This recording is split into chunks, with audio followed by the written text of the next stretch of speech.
Obviously not the result we wanted, but give Indiana a ton of credit. They're a really good team with so many different weapons. So, we came out really strong. In first quarter was great, and then, I thought once we got into some foul trouble in the second, it just kind of put us. We just couldn't score. We couldn't score. So you can't score 10 points against a team like Indiana and think you're going to beat them. So, but really, really proud of our fight. We came back. We won the fourth quarter, 21-16, and we're going to learn from this. We're going to grow from this game, and we're still a young and inexperienced team, really. So these are moments, these are opportunities for us to learn and to grow from. So, we have never, as this team has never been in a lot of these moments. So this is our first time going through a lot of these things together. And we'll definitely, I know this group, and we're gonna be better for it. We're gonna learn from it. We'll bounce right back. But I'm really, really proud of these guys because they never give up and they just continue to fight. So again, we'll learn, we'll evaluate, and now we got to be better and get better so we can go on the road and play Northwestern. So that's our focus right now. Go ahead and raise your hand and we'll get you a mic for a question. For either of the players, how hard is it to guard a player like Mackenzie Holmes inside? It seems like if you double team her, she's open in you open up players in the post versus, and if you single team her, she'll go right around you. How hard of a matchup is she relative to other centers in the Big Ten? She's a great player. I love watching her play. I don't really like playing against her. But, she's got a great skill set, and she's very experienced in her position. She's experienced in these close game situations. So I just give credit where credit's due. I mean, she's a great player, and, we did everything we could tonight. Obviously not, again, like Coach said, not the outcome we wanted, and we gave her, I think, a little too much, but I think we did our best. I mean, there's only so much you can do, and I think we really worked. I think the guards did a really good job of trying to help me in the other fives when they could dig off, but it is kind of hard to dig off when they're all shooters, so you just kind of got to make a choice. What was it like playing in front of over 5,000 fans tonight? It was really cool. We had people coming in at there's 70 minutes still on the warm-up clock, and just kind of seeing kind of that community come together for us. We haven't had that before. Even last year, we would have not a lot of people at games. So to see, even the students getting involved, it's not just the community, it's not just families bringing their kids, it's the students at the school. It's really cool for me being having played here last year and not having that. It was really cool, and I'm really happy they came, and I hope they come back. Kendall, is there words that can describe, when Mackenzie's going off in that third quarter and you're on the bench? Is there a helpless feeling, or what's the feeling like at that point? Because it seemed like you were having success, at least making her work defensively for what she got. It's frustrating, I think is a good word for it. It's just kind of hard. Unfortunately, I had those fouls kind of, immediately in the second half. So we just all got to be ready to work against her. I mean, she's, like I said, a great player, but we have to have our other fives be ready, and I have to do a better job of fronting her or just making it more challenging, doing slides. So I think there's a lot of things we can work on from it, but definitely just kind of having to sit there and kind of watch that happen is frustrating. For Genesis, how much did their length, particularly in the backcourt, bother you offensively? It seems like there were times when you didn't speed them up, points were a little bit hard to come by. I really feel like, because we already have experience with playing people with length, because we're pretty much smaller guards, so I don't feel like that bothers us. I just feel like we just gotta attack more and just be aggressive like it was in the first and fourth quarter.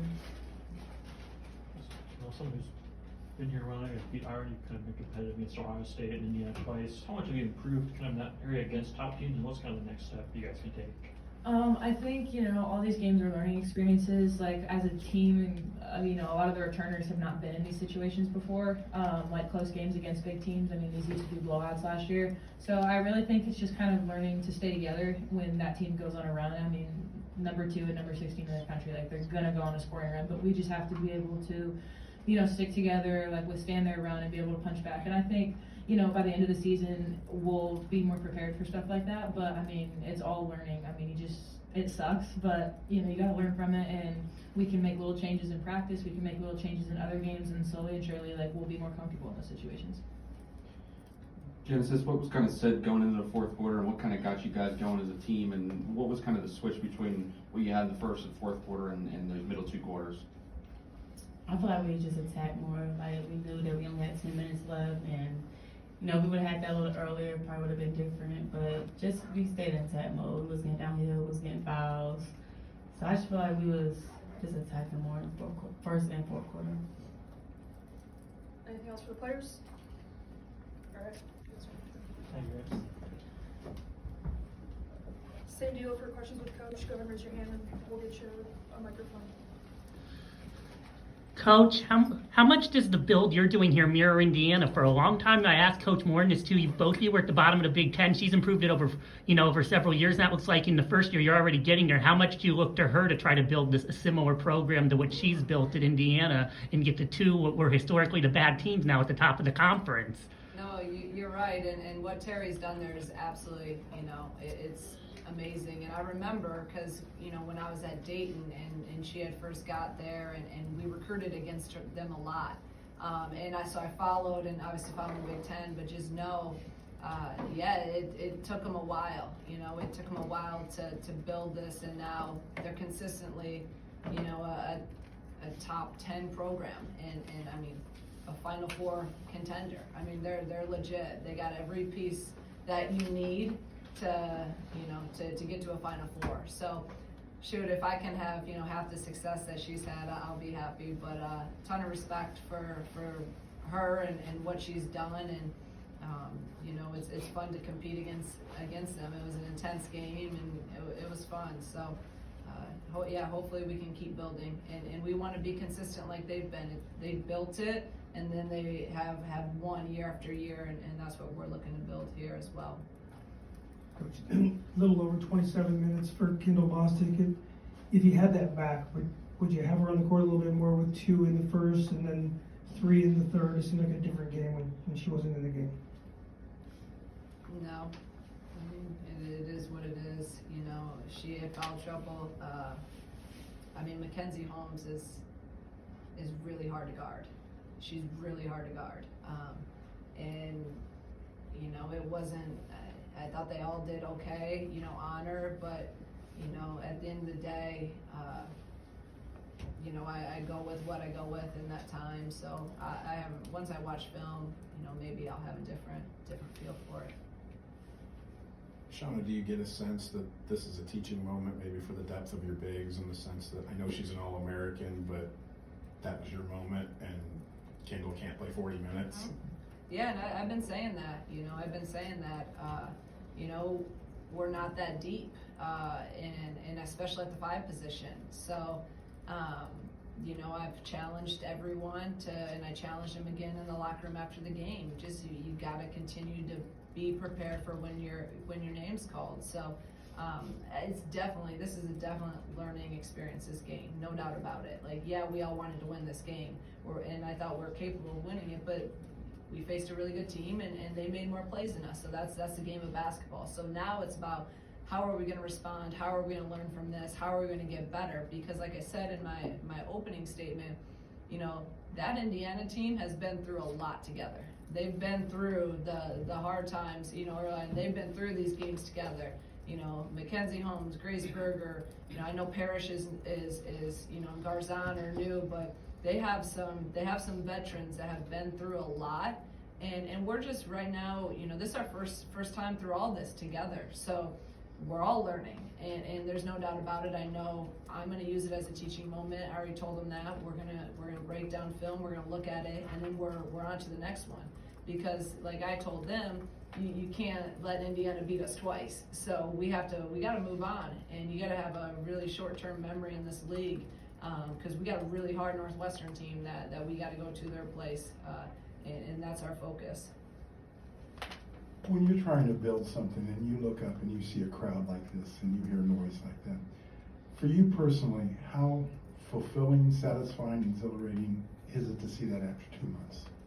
No, it was amazing out there today, and to look up, I'll never forget, I think it was after that first game, and I said, when I talked to the crowd after the game, and I said I want to see, the vision is to see this, that whole lower bowl full, every single night.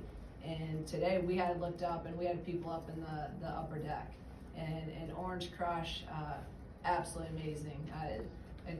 They were here over an hour, ahead of the game, and so thank you to Orange Crush and what they do. And I hope, just because we lost this game, I hope everyone comes back. I hope that, all the fans come back. I don't want it to just be because we played the sixth team in the country, or we played Iowa. Like, we need this every single night. And that's, again, and I'm sure that the Indiana, you guys can attest to that, right? Like, now they're getting 10,000. Now they're getting, 6,000, 7,000 every single night. It wasn't like that to start. I'm sure it wasn't like that. I'm sure Terry's first few years, they weren't coming out to 10,000 people. So it takes time, but to see in 2 months, to see this crowd was absolutely, it was amazing. And this is what all Indiana and Illinois, this is what women's basketball, these players deserve. They deserve to play in front of this crowd. They deserve to play in front of that environment. So I'm just happy for our players that they get to compete in that, because that's what college basketball is about. I guess it seems like you guys kind of go out of your way to interact with fans, whether it's meeting with the Orange Crush before the game, or I know having the kids in the tunnel, and you talk on the microphone after the game. I'm curious of the thought process that goes into all that, and kind of how pre-planned all that kind of stuff is, or like, you talked to the Orange Crush for a long time, I heard. No, I mean, that's, again, it has to be about family. It has to be about relationships, because, again, it's we're not gonna, and I don't mean this in any disrespect, but men's basketball, they're gonna show up. 16,000 will show up, because it's just what you do. So women's basketball, I've always believed in, we did it at Dayton as well, and we brought some things here, but you gotta interact. You gotta have, our fans have to feel connected to our team, and I want that connection. So I'll do whatever I need to do, whether that's an hour and 10 minutes before, we're playing the biggest game of the season. I'm gonna go talk to Orange Crush, because we need Orange Crush and our kids to be there, those kids to be there every single game, in order for us to be a legit program, and us to build, like you said about Indiana, like to build into a consistent top 25 program. No top 25 team in the country is running out to 1,000 people and no kids. It's just not happening. So I will do whatever I need to do. We have our kids after games, they go up and talk to, they'll sign autographs, they go into the stands. They did it tonight. But that's just our philosophy, and it's our culture that we want here. What'd you bring from Dayton specifically? About always talking on the loudspeaker. We had our Orange Crush there, that we were very interactive together. And just the connection of really trying to get the crowd, the fans, to know us as people. So kind of the same thing. Whatever we need to do, we're out in the community doing it, or I'm doing it. Shauna, just to follow up on that, I mean, you were here last year. It was like 5 times more people for this Indiana game versus a year ago. So I guess, what, if anything, have you learned just about the hunger that this campus community has to see this program go over the last 2 months? That's probably been the best thing about this whole journey we've been on, is to see the excitement, and that was, again, like, I mean, I guess Josh gets credit for convincing me to come here, because I mean, if I really would have looked at the numbers of the attendance and some of these things, I don't know, but because I mean, even Terry said, I went out there and she's like, oh my gosh, she's like, this is unbelievable. She's like, this is not how it was. So for an opposing coach to like look around and say that, I think, so we've come a long ways, but it has to be consistent. I wanted to ask you about the game of women's basketball in general with the attendance you're talking about for you guys, but I mean, I remember as a kid, it didn't matter how much you won, the crowds weren't that big. Now women's basketball has become much more like men's basketball, as you're showing this year and IU shown in different places around the country in the Big Ten. How big is it for women's basketball now to, when you produce a winner, you know, you can draw 8, 7, 9, 10,000 fans versus, you know, as a kid, I remember being at games, you know, and it didn't matter how much you won, you couldn't get that many people in there. So can you just talk about the progress of the game as more people start watching? Yeah, it really has. I mean, you look just in the Big Ten, you know, Michigan had over 10,000. Obviously, Iowa does a lot. You guys now are, you know, over 10,000 in a lot of games. So, I mean, I just think all across the country, I think women's basketball in the last few years has really taken, you know, has taken some huge strides. So hopefully we can continue it. But, I mean, I think it's a product, too. I mean, women's basketball is fun to watch, and there's a lot of really good players out there, and players just seem to be getting better and better and more athletic. So hopefully that trend continues. Last question right here. Just the last couple games, just from your bench, not getting much from those players. What have you sensed that maybe a difference? Is it just confidence? What is it that has not kind of allowed for that depth that you've had earlier in the season from those bench players? You know, you don't know. You know, I mean, we're running the same stuff. We're doing all the same things. So they'll be there. They just got to get some clean looks, and sometimes you just need one shot to go in, and you get one shot to go in, and now, you know, they just start. Remember early in the season, that was when Jada, you know, first couple games she struggled, then she saw a couple go in, and she just went on a tear. So I'm not overly concerned. We'll keep working, keep getting in the gym with them, keep continuing to build them up and give them confidence that we need them and we believe in them, and that, I mean, I keep telling them to shoot it. So we'll get it back. We'll get it back for sure. Thank you, everyone.